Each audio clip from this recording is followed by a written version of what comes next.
आप सभी को एग्जाम नैनो यूट्यूब चैनल में फिर से हार्दिक स्वागत है। आज से एक नया जो सीरीज जो है स्टार्ट हो रही है for the JPSC PT exam 2024 के लिए। आपका जो पीटी का एग्जाम शेड्यूल है वो 17 मार्च 2024 को शेड्यूल है। उसी को ध्यान में रख करके एक नया सीरीज का नाम रहेगा comprehensive revision series for the JPSC PT 2024। और ये सारे सेशंस देखने के बाद आपको 4-5 बेनिफिट्स मिलने वाले हैं।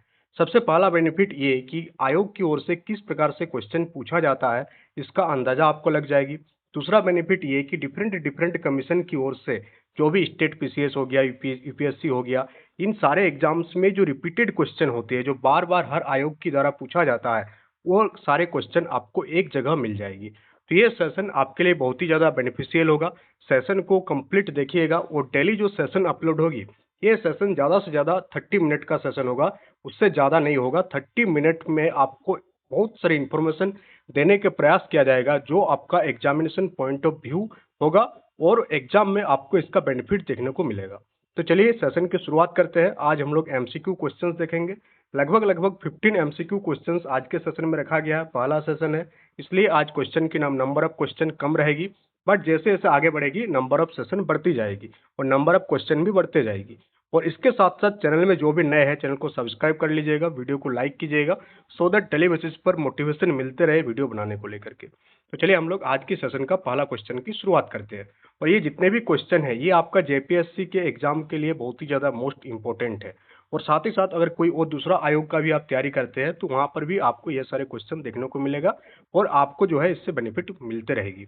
तो चलिए हम लोग सेशन की शुरुआत करते हैं। पहला क्वेश्चन आज का क्लास नंबर 1 है, ये जेपीएससी पीटी के लिए क्लास है और टॉप एमसीक्यू सीरीज का सेशन है ये। तो पहला क्वेश्चन आपसे पूछा जा रहा है, इतिहास से पूछा जा रहा है।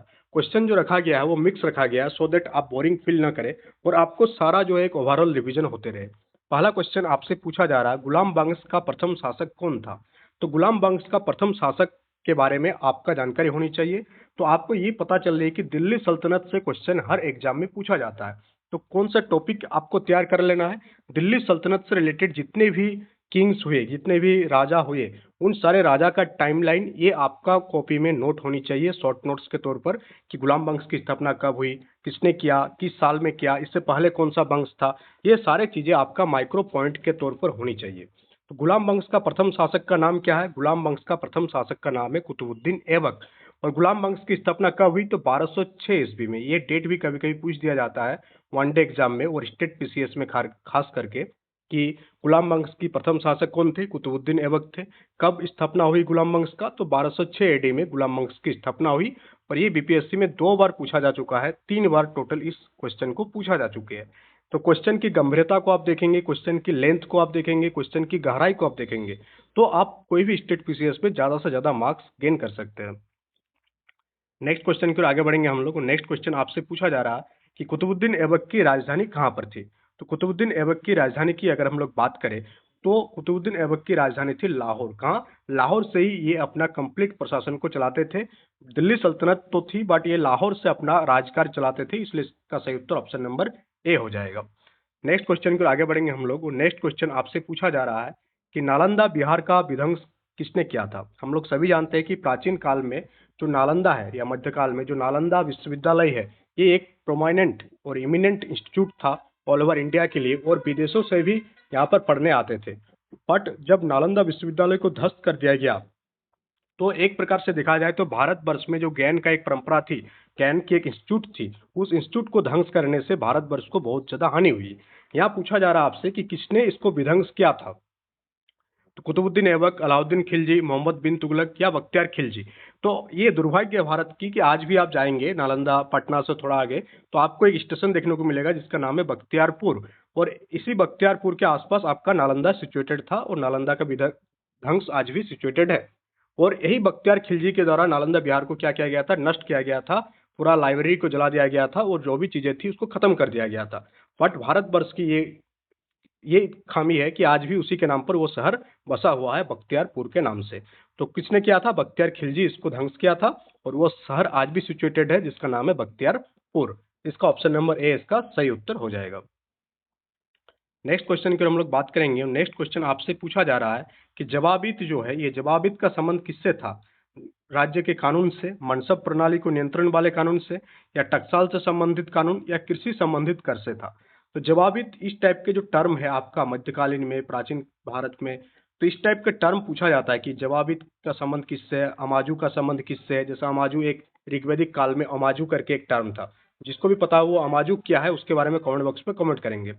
तो जवाबित का संबंध किससे था, स्टेट लॉ से था, राज्य कानून से इसका संबंध था, जिसे हम लोग किस नाम से जानते थे, जवाबित के नाम से जानते थे। तो इस टाइप के जो छोटी छोटी पॉइंट है ये आपको जो है अपना शॉर्ट नोट्स में बना के रखना है, जवाबित, स्टेट लॉ, बस इतना लिख देना है। तो आपको फिर बाद में फिर एक बार आप देखेंगे तो ये आपका कंप्लीटली याद हो जाएगा। हम लोग नेक्स्ट क्वेश्चन की हम लोग बात करें, नेक्स्ट क्वेश्चन आपसे पूछा जा रहा है कि निम्नलिखित नगरों में अलकनंदा एवं भागीरथी, कौन सा दो नदी, अलकनंदा और भागीरथी, कहाँ मिलकर गंगा नदी बनाती है। तो ये इधर से अलकनंदा आती है, इधर से भागीरथी आती है, और दोनों एक जगह पर मीट करती है और फिर गंगा नदी जो है बहती है। तो उस जगह का नाम क्या है जहां पर ये दोनों नदी आपस में मिलते हैं। तो कहाँ पर, देवप्रयाग, कहाँ पर, देवप्रयाग में अलकनंदा और भागीरथी मिल करके गंगा नदी बनाती है। तो ये क्वेश्चन भी एग्जाम में पूछा जा चुका है। तो इसका समझ में आ रहा है कि नदी से संबंधित जो भी क्वेश्चन पूछे जा रहे हैं वो किस प्रकार के क्वेश्चन आयोग के द्वारा स्टेट पीसीएस में पूछा जाता है। नेक्स्ट क्वेश्चन की हम लोग आगे बढ़ेंगे। नेक्स्ट क्वेश्चन आपसे पूछा जा रहा है क्रांति से संबंधित क्वेश्चन। इसमें पूछा जा रहा है काली क्रांति किससे संबंधित है, मत्स्य उत्पादन से, कोयला उत्पादन से, सरसों उत्पादन से, या कच्चा तेल के उत्पादन से। तो जो काली क्रांति है ये आपका कच्चा तेल उत्पादन से संबंधित है। तो आप ये याद रखिएगा काली क्रांति कौन सा चीज से संबंधित है, कच्चा तेल उत्पादन से संबंधित है आपका काली क्रांति। नेक्स्ट क्वेश्चन पर आगे बढ़ेंगे हम लोग। नेक्स्ट क्वेश्चन आपसे पूछा जा रहा है कि झारखंड में कोयला की खानें कहाँ पर स्थित है। तो झारखंड में कोयले की खानें कहाँ पर स्थित है, इसका आंसर आप सभी कर सकते हैं। तो ऑप्शन में क्या क्या दिया था, जमशेदपुर, लोहरदगा, झरिया और रांची।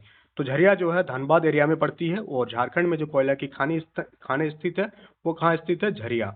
जमशेदपुर को क्या कहा जाता है झारखंड का, ये भी आप लोग कमेंट बॉक्स में कमेंट करके बताएंगे कि जमशेदपुर में कौन सा एक बहुत ही महत्वपूर्ण उद्योग स्थापित है जो ऑल ओवर वर्ल्ड में फेमस है। नेक्स्ट क्वेश्चन की हम लोग बात करेंगे, और नेक्स्ट क्वेश्चन आपसे पूछा जा रहा है कि निम्नलिखित स्थानों में से कहाँ तांबा उद्योग स्थापित है। तो तांबा जो है प्राचीन काल से यूज होने वाली एक जो है मेटल है, और कौन सा स्थान पर तांबा उद्योग स्थापित है ये पूछा जा रहा है आपसे। तो राजस्थान का जो खेतड़ी एरिया है यहाँ पर तांबा उद्योग स्थापित है, जो प्राचीन काल से फेमस है। कौन सा, राजस्थान का खेतड़ी एरिया। तो तांबा उद्योग कहाँ याद रखिएगा आप, खेतड़ी। नेक्स्ट क्वेश्चन पर आगे बढ़ेंगे हम लोग। नेक्स्ट क्वेश्चन आपसे पूछा जा रहा है यहाँ पर कि पाट अंचल कहाँ पर अवस्थित है। तो पाट अंचल जो है आपका कहाँ अवस्थित है, पाट अंचल आपका झारखंड में अवस्थित है। चार पांच प्रकार के पाट झारखंड में पाए जाते हैं, गणेशपुर पाट, रांची वाला एरिया हो गया, ये सारे एरिया मिलाकर के एक पाट अंचल पाया जाता है झारखंड में, और उसको हम लोग पाट के नाम से जानते हैं। तो पाट अंचल कहाँ अवस्थित है, झारखंड में अवस्थित है।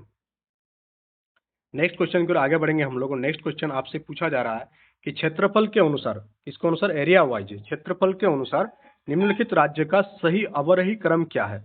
अवरही क्रम, तो यहाँ अवरही पूछा गया है। एक होता है आरोही, जो छोटा से बड़ा उसको आरोही कहते हैं हम लोग, और जब बड़ा से छोटा की ओर जाएंगे तो उसे हम लोग अवरही क्रम कहते हैं।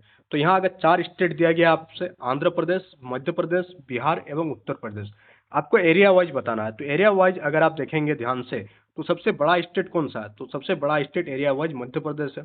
मध्य प्रदेश के बाद कौन सा स्टेट आएगा, मध्य प्रदेश के बाद आपका आएगा उत्तर प्रदेश, मध्य प्रदेश के बाद उत्तर प्रदेश आएगा, फिर आंध्र प्रदेश और फिर बिहार। तो इस प्रकार से अगर कूट को आप देखेंगे तो ऑप्शन नंबर डी इसका सही उत्तर हो जाएगा, कि पहले आपका मध्य प्रदेश हो जाएगा एक नंबर एरिया वाइज, फिर उत्तर प्रदेश इसका दूसरा नंबर हो जाएगा, आंध्र प्रदेश तीसरा हो जाएगा, और बिहार इसका फोर्थ पोजीशन पर आ जाएगा। तो इस प्रकार से ऑप्शन नंबर डी इसका सही उत्तर हो जाएगा। नेक्स्ट क्वेश्चन की हम लोग आगे बढ़ेंगे, और नेक्स्ट क्वेश्चन आपसे पूछा जा रहा है कि गद्दी जो एक लोक निवासी है ये किस एरिया में गद्दी लोक निवासी है। तो जैसे संथाल हो गया झारखंड का, तो इसी प्रकार से गद्दी एक है।